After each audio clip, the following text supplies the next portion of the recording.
Hi everyone, thanks for stopping by for the Ag Report. The Montana Stockgrowers Foundation held the T-Bone Classic Gala and Golf Tournament in Billings this weekend, raising money to support the ranching community through leadership, education, and conservation programs. One of the other big fundraisers for the foundation is the Cattle Drive program, where ranchers donate a steer that's placed on feed and then sold and harvested. Now, in addition to raising money, ranchers also get feeding and carcass data back on their animals. The steers are fed at Yellowstone County feeders in Shepherd that's owned by Stockgrowers' second Vice President Turk Stovall.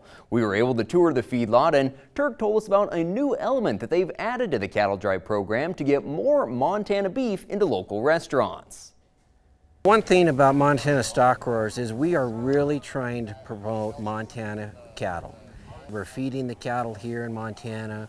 We're using Montana grains and Montana feeds. And now we're going to a Montana processor that are going right into Montana restaurants. And it's just created a lot of excitement. Turk said that fits right in with what they're trying to do with the feed yard. You know, we bought this feed yard a year ago.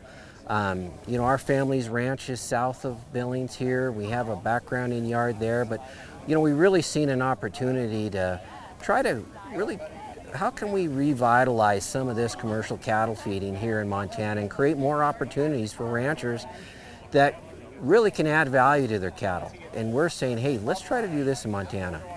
And that's really a lot of our goals here, and the Cattle Drive program fits right into that.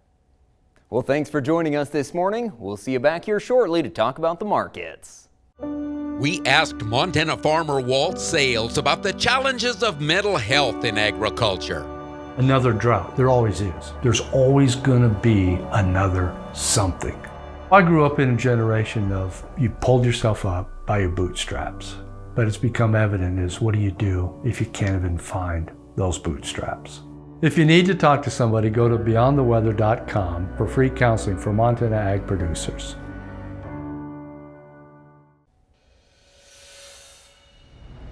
Thanks for joining us back here for the Ag Report. A new falling number test may help to prevent wheat contamination. High levels of alpha amylase protein in wheat can lead to a low falling number score, a factor that determines the quality and price of wheat. The high levels of the protein are caused by sprouting of wheat due to excess moisture. The current falling number test, developed almost 70 years ago, is slow, expensive, variable, and does not directly assess the protein levels. Now, this new test being developed by Washington State is intended to be faster and more accurate to help prevent contamination of wheat.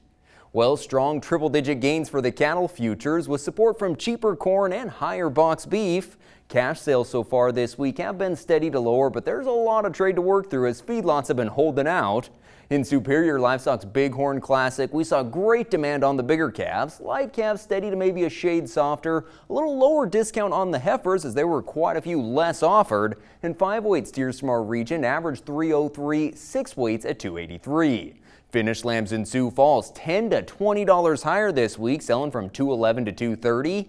And the wheat market unable to follow through on Wednesday's gains with futures dripping lower. Ukraine is reporting that since the end of the Black Sea Grain Initiative, 270,000 tons of grain have been destroyed, but still U.S. wheat prices are near some of their lowest levels this year.